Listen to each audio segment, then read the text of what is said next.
جب ہوش آیا تو دن کے 2 بجے تھے۔ گرنے سے میرے سار میں سخت چوٹ آئی تھی۔ درد کی شدت سے سر پھٹا جا رہا تھا۔ گزرے ہوئے واقعات ایک ایک کر کے یاد آنے لگے۔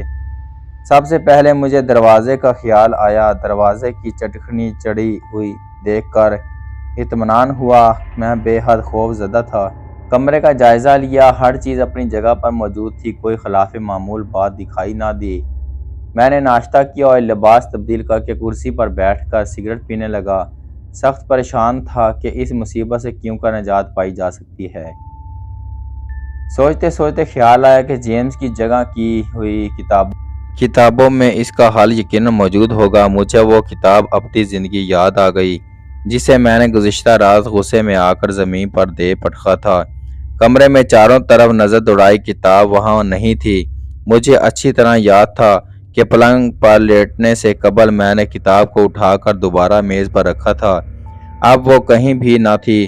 کمرے کا کونا کونا چھان مارا مگر بے سود۔ کتاب ہوتی تو ملتی۔ پھر مجھے اپنی جیب میں رکھے ہوئے پستول کا خیال آیا۔ فوراً کوٹ کی جیب دیکھی، پستول موجود تھا اور گولیاں بھی ویسے ہی بھری ہوئی تھیں۔ بندوق بھی کھڑکی کے پاس ہی پڑی دکھائی دی۔ اب مجھے گودام میں کرانے والے شخص کا خیال آیا۔ گودام میں داخل ہوتے وقت میری کیفیت اس بزدل شخص سے مختلف نہیں تھی جو اپنے سائے سے بھی خوف کھانے لگتا ہے۔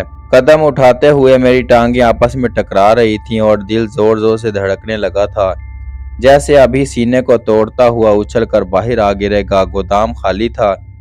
دھڑکنے دل میں صندوقوں کے پیچھے دیکھا، وہاں بھی کوئی نہ تھا۔ قدرے اطمینان ہوا۔ آگے بڑھا تو دیوار کے وسط میں کھڑکی کے سامنے کرسی پڑی ہوئی دکھائی دی۔ کرسی اس طرح رکھی ہوئی تھی کہ کمرے میں کھڑے ہوئے کسی بھی شخص کو نظر نہ آتی، تا وقت یہ کہ وہ صندوقوں کے پیچھے آ کر نہ دیکھے۔ جب میں کرسی کے قریب آیا تو میری آنکھیں کھلی کی کھلی رہ گئیں۔ اس پر میرے بھائی جیمز کے کپڑے اس طرح ڈھیر کی صورت میں پڑے ہوئے تھے جیسے وہ یہاں بیٹھا ہوا ہو، اور بیٹھے ہی بیٹھے ایک دم اس کا جسم ہوا میں تحلیل ہو گیا ہو۔ قمیض پر کالر کے پاس خون کا گہرا دھبا تھا۔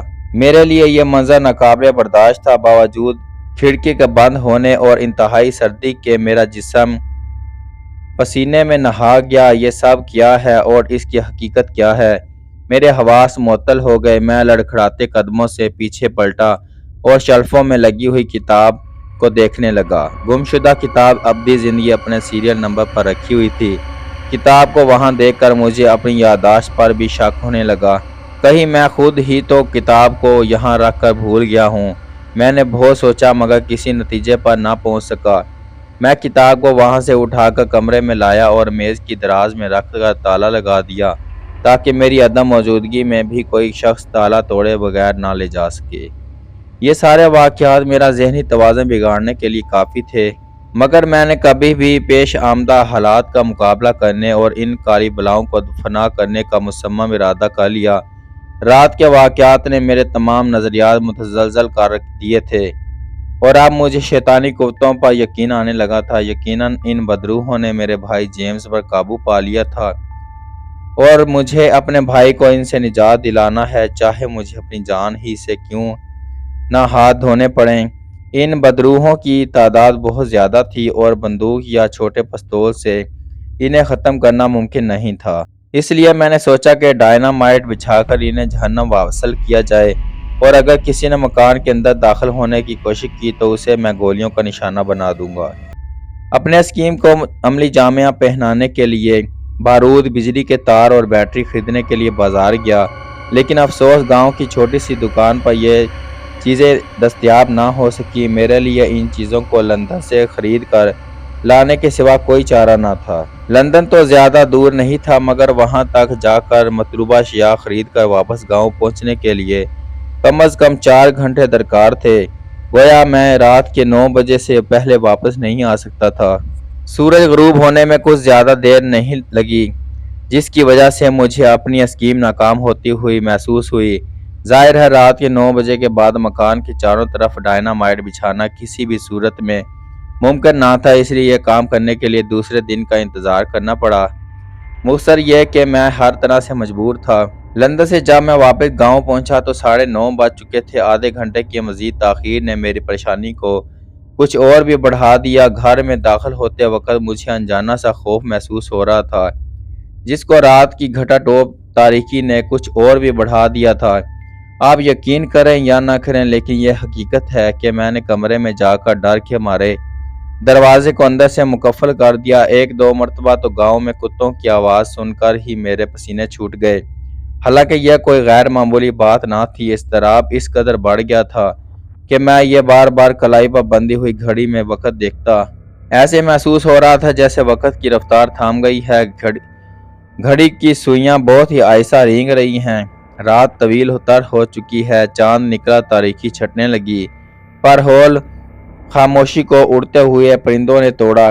میں نے کھڑکی کا پردہ سرکا کر باہر دیکھا، ہر طرف کالی بلائیں دکھائی دی، سب کی نظریں مکان پر لگی ہوئی تھیں، گویا مکان پر حملہ کرنے کے لیے مستعد ہوں اور محض اپنے سردار کے حکم کا انتظار کرتی ہیں۔ ان خبیث روحوں کا سردار کون ہے؟ میں نے غور سے دیکھا، یہ سب ایک سی تھی، ان کے بیچوں بیچ ایک جگہ خالی تھی، کھڑکی کے بالکل سامنے والی جگہ جہاں میں نے گزشتہ رات سب سے بڑی جسامت والی بلاک کو گولی کا نشانہ بنایا تھا۔ اس جگہ کو دیکھ کر میں یہ سوچنے لگا کہ یہ سب اپنے لیڈر کی منتظر ہیں۔ ان کی خاموشی نے میرے خیال کی تائید کر دی۔ اطمینان ہوا کہ رات سکون سے گزرنے لگی اور کل رات ان سب کو ڈائنامائٹ سے بھون کر رکھ دوں گا۔ ایک گھنٹہ بڑے سکون سے گزرا، چاند آسمان پر پوری طرح بلند ہو چکا تھا۔ اتنے میں ایک فرشگاف چیخ گونجی، کسی انسان کی دلدوز چیخ، پھر دوسری چیخ بلند ہوئی۔ کوئی شخص یقیناً گودام میں موجود تھا، چیخ وہیں سے سنائی دی تھی۔ میرے اوسان خطا ہو گئے۔ اس وقت گودام میں کون ہو سکتا ہے؟ کہیں کسی راہ گزر پر ان کالی بلاؤں نے حملہ کر کے اسے زخمی تو نہیں کر دیا اور اس بیچارے نے جان بچانے کے لیے مکان میں پناہ لی ہو، مگر وہ گودام میں کس راستے سے داخل ہوا ہو؟ میں ابھی سوچ ہی رہا تھا کہ باہر بیٹھی ہوئی بلاؤں نے بھیانک اور دردناک آوازوں سے آسمان پر سر پر اٹھا لیا۔ آج ان آوازوں میں سوز و کرب کی سی کیفیت تھی، جیسے وہ رو رہی ہوں، ماتم کنا ہوں۔ آہو بکا نہ ختم ہونے والا سلسلہ شروع ہو چکا تھا۔ مجھے کھڑکی سے باہر جھانکتے دیکھ کر ان کے شور و غل میں اضافہ ہو گیا تھا۔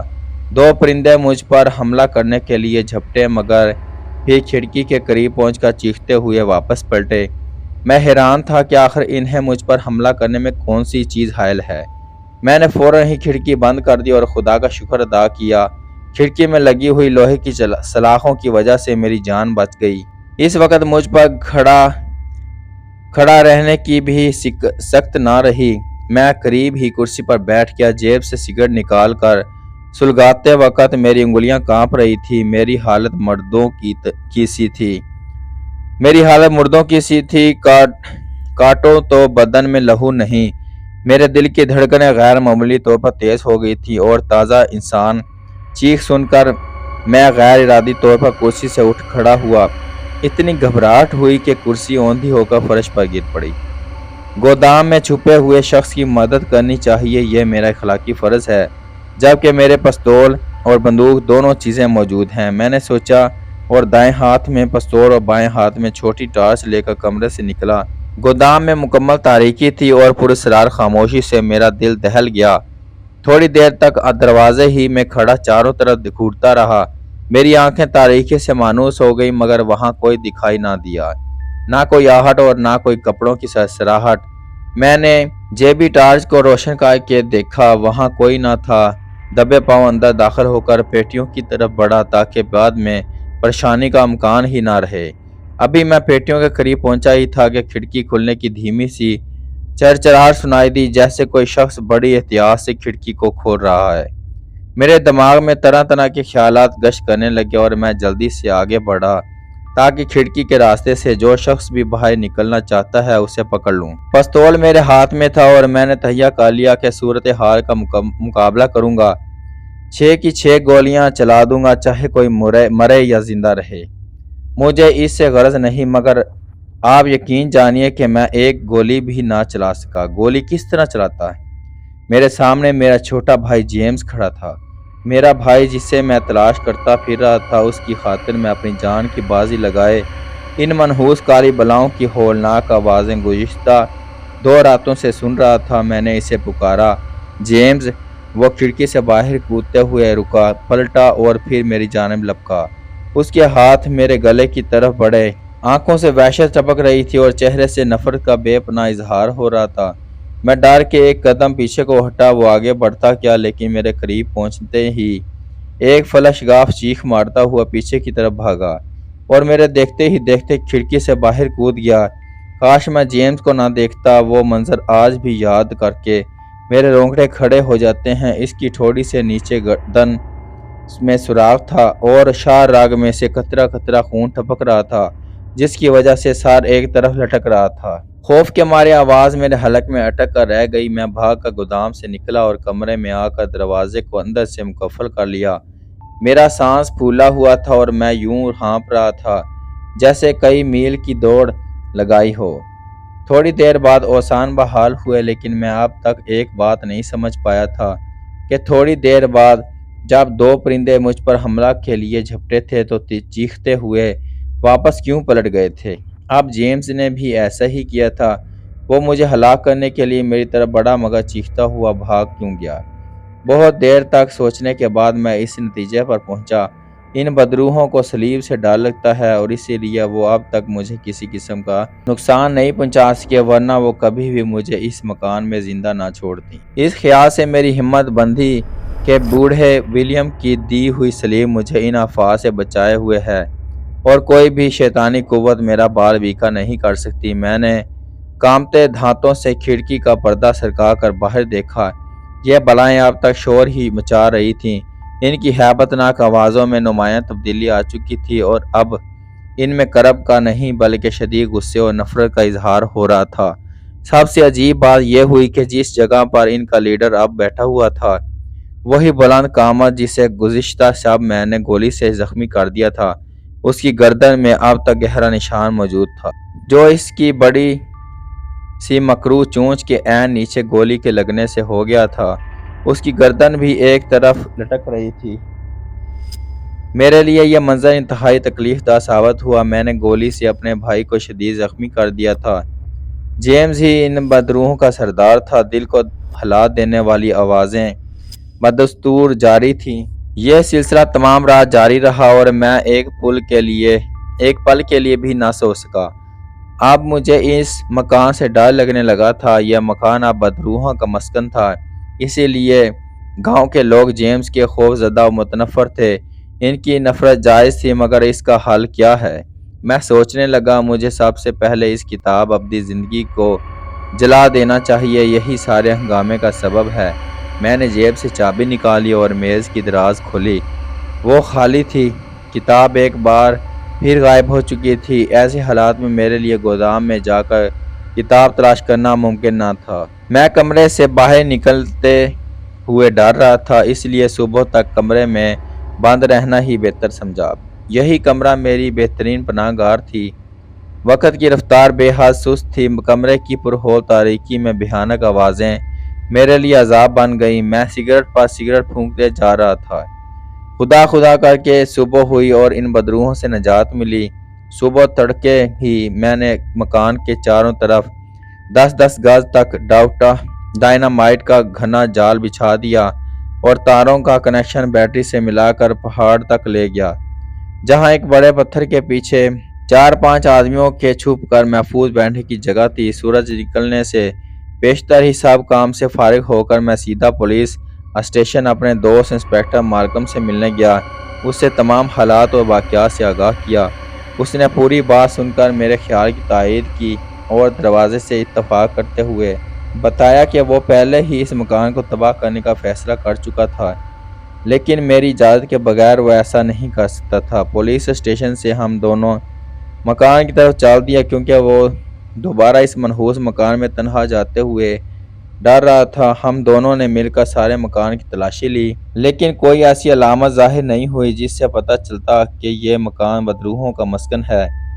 میں نے لکڑی کی 4 صندوق اور اپنا سامان باہر نکال لیا تاکہ والدین کی آخری نشانیاں اپنے ساتھ لے جاؤں اور باقی سارا سامان اور کتابیں وغیرہ وہیں رہنے دیں، جن کا تعلق کسی بھی طرح جیمز سے تھا۔ سامان کو پولیس اسٹیشن پہنچایا۔ اور اطمینان کا سانس لیا۔ یہ سارا کام ہم نے اس قدر خاموشی سے کیا کہ کسی کو کانوں کان خبر نہ ہوئی۔ اتنی رازداری اس لیے ضروری تھی کہ پہلے ہی گاؤں کے لوگوں میں بہت افواہیں پھیلی ہوئی تھیں، اب نہ جانے وہ کیا سمجھیں۔ کام سے فارغ ہو کر رات کے 10 بجے تک کا سارا وقت میں نے انسپکٹر مالکم کے ساتھ ہی گزارا۔ جو ہی رات کی تاریکی میں گاؤں ڈوب گیا، ہم دونوں مکان کے پچھواڑے پتھر کی اوٹ میں چھپ کر بیٹھ گئے۔ پولیس اسٹیشن سے چلتے وقت مالکم نے بھی میرے کہنے پر ایک سلیب اپنے گلے میں لٹکا لی تاکہ حالات قابو سے باہر ہونے کی صورت میں جان تو بچی رہے۔ اس کے ساتھ ہی ایک اسٹین گن بھی مالکم اپنے ساتھ لیتا آیا۔ اس طرح ہم دونوں نے اپنے طور پر بچاؤ کی ہر ممکن تدابیر اختیار کر لی۔ ہم دونوں چپ سادے تقریباً 1-1.5 گھنٹے تک بیٹھے رہے۔ سردی بڑھتی جا رہی تھی اور یک بستہ ہوائیں چلنے لگیں اور اس سے ہم کانپنے لگے۔ اس صورتحال سے بچنے کے لیے میں نے اپنے ساتھ ایک کمبل لے لیا تھا، کیونکہ مجھے علم تھا کہ کالی بلائیں اپنی منحوس شکلوں کے ساتھ اس وقت آتی ہیں جب چاند نکل آتا ہے۔ چاند کے نکلنے میں میرے انداز کے مطابق ابھی 1.5-2 گھنٹے باقی تھے، یعنی 1 بجے کے قریب چاند نکلتا تھا۔ جوں وقت گزرتا گیا میری بے چینی بڑھتی گئی، لیکن مالکم کے سامنے میں اپنی بے چینی کا اظہار کرنا نہیں چاہتا تھا۔ یہی کیفیت مالکم کی بھی تھی۔ وقت گزرتا رہا، چاند نکلا، تاریکی کی ہیبت ذرا کم ہوئی اور اس کے بعد جنگل کی سمت سے محیط پرندوں کے جھنڈ نمودار ہوئے اور حسب معمول سارے مکان کا محاصرہ کر لیا۔ مالکم کے لیے یہ سب بالکل نیا، بالکل انوکھا تجربہ تھا۔ وہ پھٹی نظروں سے یہ سب دیکھ رہا تھا اور حیران ہو رہا تھا۔ میرے لیے نئی بات نہیں تھی، میں تو گزشتہ 3 راتوں سے ان منحوس مکروہ اور خوفناک بدروحوں کو دیکھ رہا تھا۔ پھر وہی سلسلہ شروع ہو گیا۔ پہلے مکان کے اندر سے بڑی ہولناک انسانی چیخ بلند ہوئی۔ یہ جیمز کی آواز تھی، جسے سن کر مالکم بھی کانپ گیا اور اسٹین گن پر اس کے ہاتھوں کی گرفت مضبوط تھی۔ ہر طرف شور سنائی دینے لگا تھا۔ وہی ہولناک و مکروہ آوازیں دماغ پر ہتھوڑے سے برستے ہوئے محسوس ہوئیں۔ ان حالات میں مالکم کا ڈرنا اور خوف زدہ ہونا یقینی تھا۔ حقیقت یہ ہے کہ میرے بھی اوزان خطا ہو گئے، حالانکہ اس سے پیشتر بھی میں جیمز کی بہت سی دل دہلا دینے والی چیخیں سن چکا تھا۔ مالکم سے زیادہ دیر تک ہاتھ پر ہاتھ دھرے بیٹھے رہنے مشکل ہو گیا۔ اس نے اندھا دھند اسٹین گن سے کالی بدروحوں پر آگ برسانی شروع کر دی، لیکن ان پر کوئی اثر نہ ہوا۔ مالکم دیکھ کر گھبرا گیا، اس کے ہاتھ کانپنے لگے اور مجھے بھی اپنی ہمت جواب دیتی ہوئی محسوس ہوئی۔ میں نے مالکم سے کہا کہ وہ اسٹین گن سنبھالے رکھے، یہیں بیٹھا رہے اور اگر حالات خطرناک ہوں تو بے دریغ گولیاں چلائے۔ یہ پھر موقع محل کے مطابق اپنی جان بچانے کی خاطر یہاں سے بھاگ جائے۔ اس نے مجھے مکان کے قریب جانے سے روکنے کی کوشش کی، لیکن میں نے اس کی ہر بات انسنی کر دی اور بھاگتا ہوا مکان کی طرف بڑھنا۔ جو ہی میں کالی بلاؤں کے قریب پہنچا، وہ گھبرا کر ایک طرف ہٹ جاتی، لیکن میں ان کے درمیان پھنس کر اپنی موت کو دعوت نہیں دینا چاہتا تھا۔ اس لیے سلیب کو گلے سے اتار کر دور ہی سے مکان کی چھت پر پھینکا اور اندھا دھند بھاگتا ہوا واپس مالکم کے پاس آ گیا۔ یہ تھوڑا سا فاصلہ طے کرنے کے بعد میں حالت قابل دید تھی۔ گھبراہٹ، خوف اور جوش کی وجہ سے سارا جسم پسینے میں نہا گیا تھا۔ سلیب کو چھت پر پھینکنے کے بعد بھاگتے ہوئے بہت سے پرندوں نے میرا تعاقب کیا، لیکن میرا کچھ نہ بگاڑ سکے۔ اب تو اس قدر ہنگامہ برپا ہوا کہ خدا کی پناہ، اتنے میں ہماری نظر پولیس کے سپاہیوں پر پڑی، جو گولیوں کی آواز سن کر بھاگے چلے آ رہے تھے۔ سپاہیوں کو مکان کی طرف آتا دیکھ کر مجھے خطرے کا احساس ہوا، کہیں یہ شیطانی قوتیں ان بیچاروں پر نہ ٹوٹ پڑیں۔ میں نے ایک لمحہ ضائع کیے بغیر بیٹری کا ہینڈل پوری قوت سے دبا دیا۔ دھماکہ ہوا، ایک دو اور پھر کئی دھماکے لگاتار ہونے لگے۔ زمین یوں لرز رہی تھی جیسے زلزلہ آ گیا ہو۔ پوری عمارت کے پرخے اڑ گئے۔ مکان کی طرف سے کالی پرندوں کی بھیانک آوازیں ختم ہو چکی تھیں۔ سپاہی سڑک کے کنارے ہی لیٹ کر یہ بھیانک منظر دیکھ رہے تھے۔ گاؤں کے لوگ بھی گھروں سے باہر نکل آئے۔ کسی کی سمجھ میں نہیں آ رہا تھا کہ ماجرا کیا ہے۔ یہ سلسلہ تقریباً پونے گھنٹے تک جاری رہا اور پھر ہر طرف گمبھیر خاموشی طاری ہو گئی تھی۔ میں اور مالکم جائے پناہ سے نکل کر سپاہیوں کے پاس پہنچے۔ گاؤں کے لوگ ہماری طرف حیرت سے دیکھ رہے تھے۔ اس کے بعد ہم نے مکان کے ارد گرد کی زمین کا چپا چپا دیکھ ڈالا، لیکن وہاں نہ تو کوئی ہمیں کسی پرندے کی لاش ملی اور نہ ہی کوئی ایسی علامت دکھائی دی جس سے ان کا وجود ظاہر ہوتا۔ دوسرے دن جب میں لندن روانہ ہونے لگا تو گاؤں کے سارے لوگ مجھے الوداع کہنے مالکم کے گھر آئے، جہاں میں نے ایک رات اور قیام کیا۔ سب خوش تھے، لیکن میری آنکھیں آنسوؤں سے تر تھیں۔ یہ ہے وہ حقیقت جس پر شاید آپ کو یقین نہ آئے۔ میں اپنی اس آپ بیتی کے بارے میں صرف اتنا کہہ سکتا ہوں کہ جس شخص کو میری بات پر یقین نہیں، وہ لندن پولیس ہیڈ کوارٹر جا کر اس اندوہناک واقعہ کے متعلق معلوم کر سکتا ہے۔